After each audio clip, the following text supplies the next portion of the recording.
All right. All right, we're going to get started. We're just going to share a little bit about life in Mexico City and ministry there. And I'm going to we've shared about what we do in the video, but I'd like to share a little bit more about Mexico City so you get an idea of where it is we live and serve. And so I'm just going to jump in with a little bit of facts, and then we'll jump in with a little bit more about us as well. Mexico City has a population of 21 million people. Just for reference, the larger Mexico City, greater Mexico City has 21 million people, and that's more than double the size of all of Chicagoland. Chicagoland is about 9.5 million people, and so you get an idea of the comparison. But Mexico City is all within 4,000 square miles. And Chicago is spread out over 9,500 square miles. So we have double the number of people of Chicago in less than half of the space. So there's no big yards or anything. That's at a premium because space is pretty limited. Parking is hard to find there, and stores don't have parking lots. You have to go to a parking lot and park your car there to go shopping. And one thing about Mexico City that we're known for is the smog.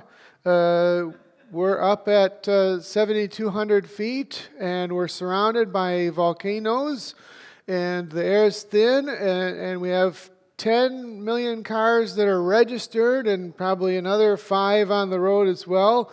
So that creates a lot of air pollution. So you can imagine when we come back to the States, we're like, should we take up smoking?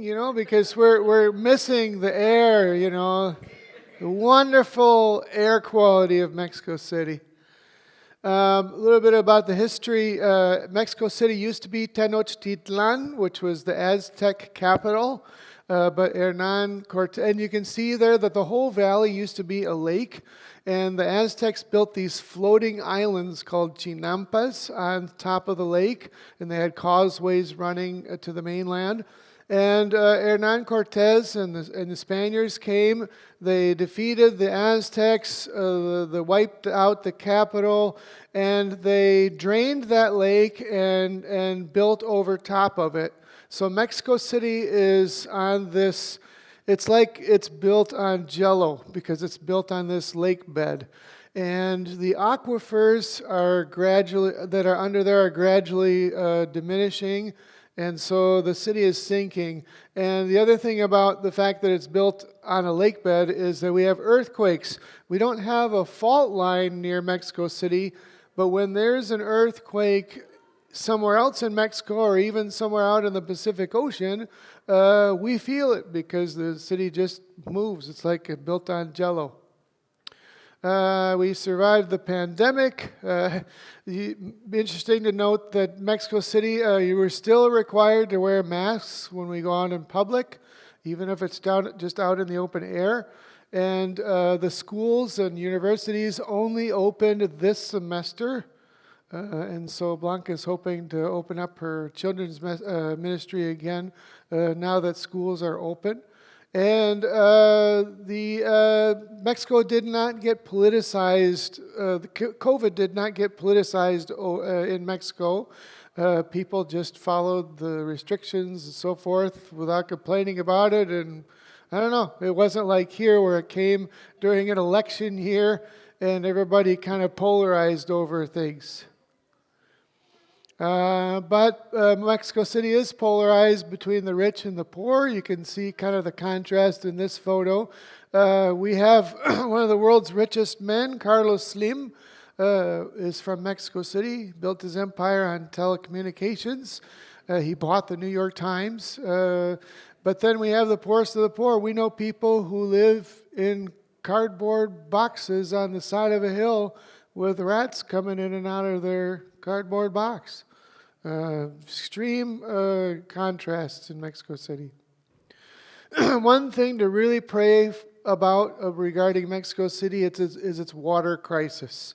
As I mentioned, those aquifers below the city, the water is running out on those, and we pump water in from the Gulf, but the infrastructure is very poor, and because the city is built on that soft sediment, the city is sinking 10 to 20 inches a year, and it's crushing the old plumbing infrastructure of Mexico City to the point where I read the statistic recently that Mexico City loses 2,000 liters of water per second because of the leaks and the cracks in the plumbing. We have another thing to pray about is the violence. In mid-August, there was one night where the government had caught a person high up in the cartel, and so the cartels retaliated, and they attacked these convenience stores, the Oxxo brand convenience stores. Just in one city alone, they burned down 25 of them. And in another city, there was another dozen. And then there were a bunch of them in other cities across the country as well, especially along the border. So everybody in Mexico was afraid, but also very angry. Why is this happening? We've had some violence in Mexico City, but this was really coordinated and concentrated and very specific, all in one night. So people are concerned about what's happening. Religiously, 82% of Mexico as a country is Roman Catholic, and Catholicism in Mexico is very different from Catholicism here. It's a syncretistic blend of the old style, like pre-Vatican Catholicism, with the Aztec religion and the religions that were there before the Spanish came. It's kind of a blend of those all together. This is the Virgin of Guadalupe. It's a tapestry of the Virgin Mary that people worship and pray to. And at the Basilica of Guadalupe, you will see people crawling on their hands and knees across this cement patio that's about as big as a football field, and their knees will be all bloody by the time they get to the front door. And the whole idea is that they kind of put themselves under this, and kind of torture themselves in order to appeal to Mary's emotions, and really a lot of religion in Mexico is really it's not about going to church and having fellowship and worship and learning about the Bible and learning to live a good life. It's about prayer requests and getting your prayer requests answered. And so if Jesus won't listen, then go to Mary. If Mary won't listen, then go to the saints. And then if the saints don't listen, then go to death. And they have a kind of an offshoot of Catholicism that the Roman Catholic Church doesn't recognize, but there are people who practice what's called La Santa Muerte, which means saint death. Death personified is one of the saints for some of the people there. And they'll pray to death. And if you go into the church, we took a group in there once to see the Santa Muerte temple. And they could see the candle holders that say, "Death to my enemies." And they could see, skeletons dressed like the Virgin Mary.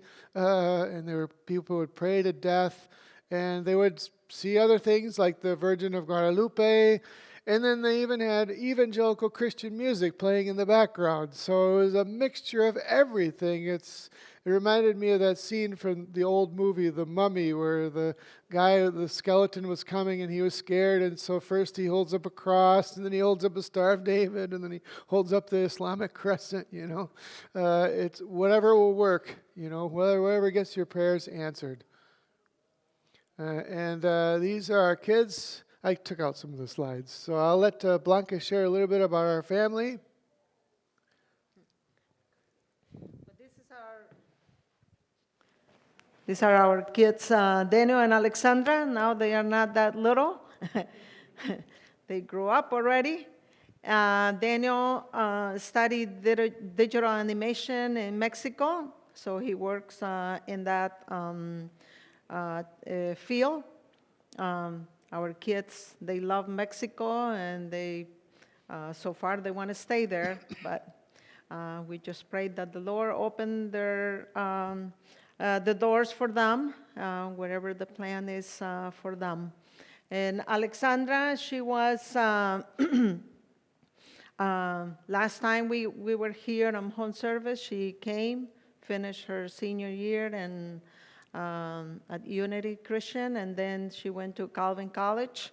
But our kids have this health condition, and for her it was stronger. So it was at one point that we needed to pull her out of school and bring her back to Mexico. She's getting better, but she's seen doctors and everything, and she's a tough one, and she worked hard and tried to do what she can. So we appreciate your prayers for our kids. And they are home in Mexico, and they are with our Muffin, our little dog, and so Muffin is supervising them.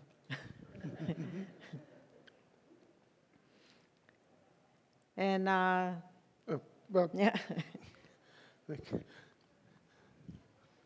we didn't repeat all the things that you saw in the video. We took some of the slides out from the last time we shared it, but just a couple other things besides what you saw in the video. Our partner Dreams works with migrants, and so I'm preaching here to some people from Haiti who were in a refuge center in Mexico City. What tends to happen is the people will come up. Actually, they have a detention center in Mexico City for people trying to make their way through Mexico to get to the States, but Mexico stops them. And so it's kind of like a jail, and then they send people back to their home countries. And so Dreams asked me to take part in worship services at the detention center. And I was expecting all people from Central America, because you always hear about the Central Americans trying to get to the States. But actually, what I found were a lot of people from Albania and South America and Africa and the Caribbean, just a number of places. So the people trying to get in, don't just imagine it's just Mexicans. People from all over the world are trying to get into our country, and the need is great. And so there are ministries like Dreams trying to help people in Mexico and give them the gospel.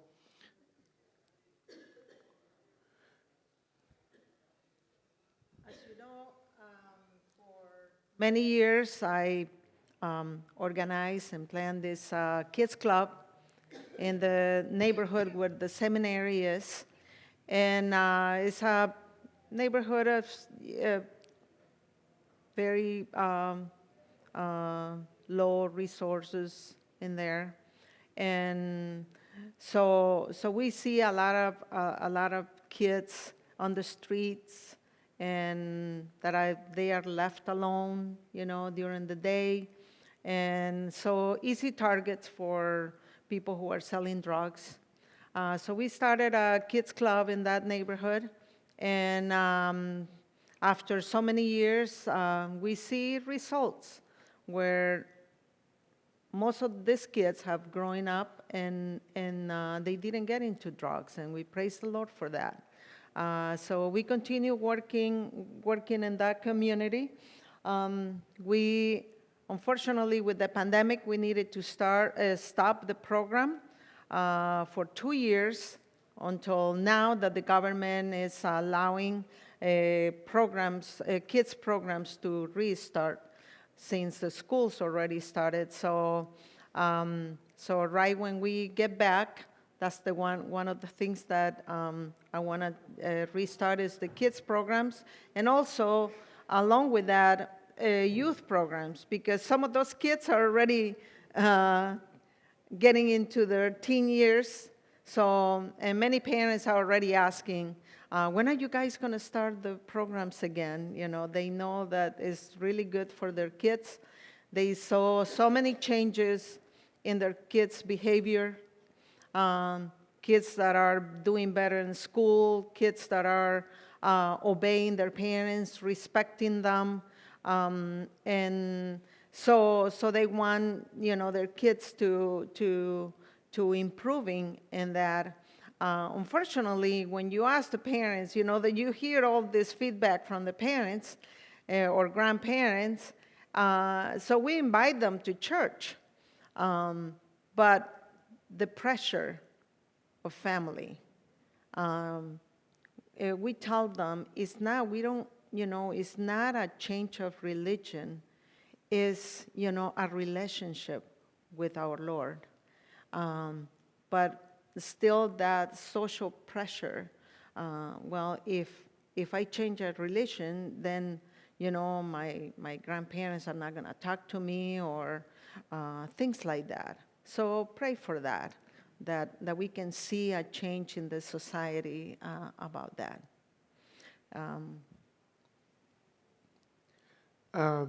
We have a couple, before I mention our projects, just want to go back. I'm going to be taking a hiatus for 1 year from teaching at the seminary. I love teaching and I want to get back to it.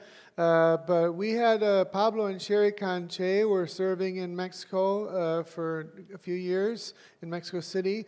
Now they're retired and they're volunteering in Mexico in the state of Campeche. But in Mexico City, the work that they were doing needs to continue. And we want to form a network of churches and ministries that are helping each other and encouraging each other.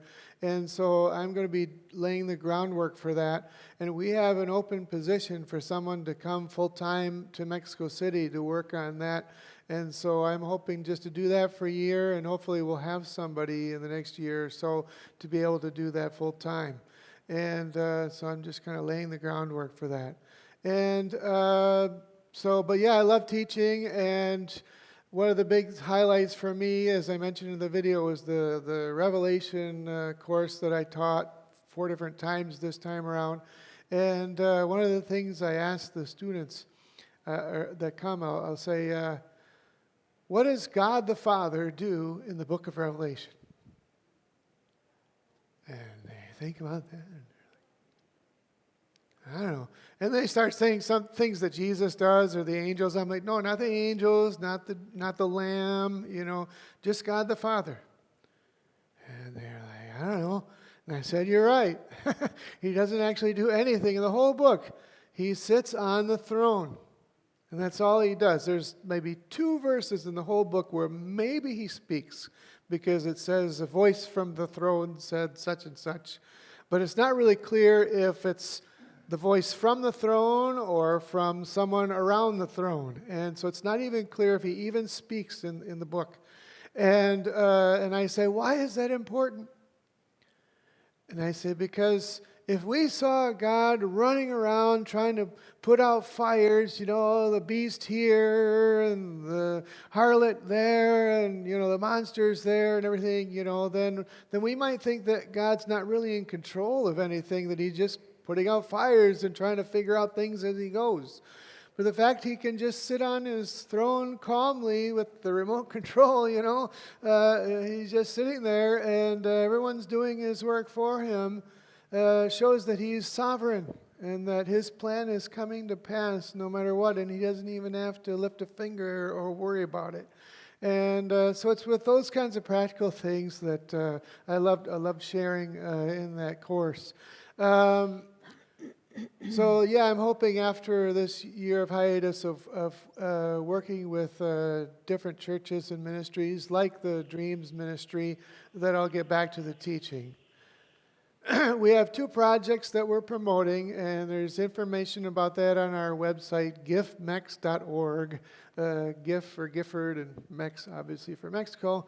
One thing that we're raising money for is for Blanca's Children's Ministry. We're hoping to raise $2,000 for that. And we're also raising money for benevolence funds that we can distribute when we see families in need or Christian ministry organizations that have a special need that's beyond what their budget is, that we could be able to help with those kinds of needs that we see. Because, during the pandemic, we'd see so many families that were really struggling with hospital bills and just life, and it was hard. We could give our personally, and we did that, but, we thought it would be really great to be able to help. And sometimes we would have supporters in churches say, we'd like to meet a need, or we'd like to help on something that's maybe beyond your budget or something. And so we created that fund for those kinds of opportunities. So, and then someone mentioned that they'd like to see a team come. We'd love to have you come, so keep that in mind. And even if it's a joint team with some from Ideal and some from another church, we'd love to organize that. We'd love to have teams come to pray. We've had a lot of construction teams in the past, but we'd love to have people come and just pray and see some of these realities. I mean, we showed you a couple slides, but imagine seeing these realities up front and in person, the poverty, the religious aspect, the difficulties that we see, meeting some of the pastors, meeting some of the people that we work with, and just praying for those people. And there are people that say, but I want a team where I can go do something. But prayer is doing something. It's the most important thing you could do. And so we would love for you guys to consider that too. So, and that is the end. Thank you very much. We wanted to keep this short in case anybody has questions or comments. Dave, if we wanted to put together a team of sorts that is dreaming here, what would that look like? We would normally, what we've done in the past is we'll have a team of a time of maybe 7 or 8 days. People come down. We love to have people come at least one Sunday so that they can worship at a church during that time. And then we would take people around. There would be some orientation at the beginning and some debriefing at the end, just trying to process what you saw. But mainly the focus would be taking you to some of the ministries that we've worked with and ministries that we've seen. And also some of the sites in Mexico City where, you can see the need and see the religious aspect, like the Basilica of Guadalupe or the Santa Muerte. You can see just what happens. And then we usually have a free day where we give people the option of going downtown to see the museums or to go to the pyramids. We have the Teotihuacan pyramids that are bigger than the Egyptian pyramids. And those are just a day trip out of Mexico City. So that's a free day that we could take people there too. So, yeah, you can think about it. Great, thank you. Yeah. Anybody have any questions? You're not going to be teaching seminary. Is someone else going to take that role for this next year, or is that just going to be put on? Yeah, actually, I haven't been teaching for last year because we had hoped to come in January. But then with Blanca's back, they told her she needed surgery, and so we postponed things. And they already had my classes assigned to someone else. They had another, like a pastor teaching that course. And then, of course, this semester we're here. So, Yeah. so yeah. And you're here till the first of the year? That you're going back in January now? Yeah, January 7th. Yep. Yeah. Mm-hmm. Yeah. Anybody else? Yes.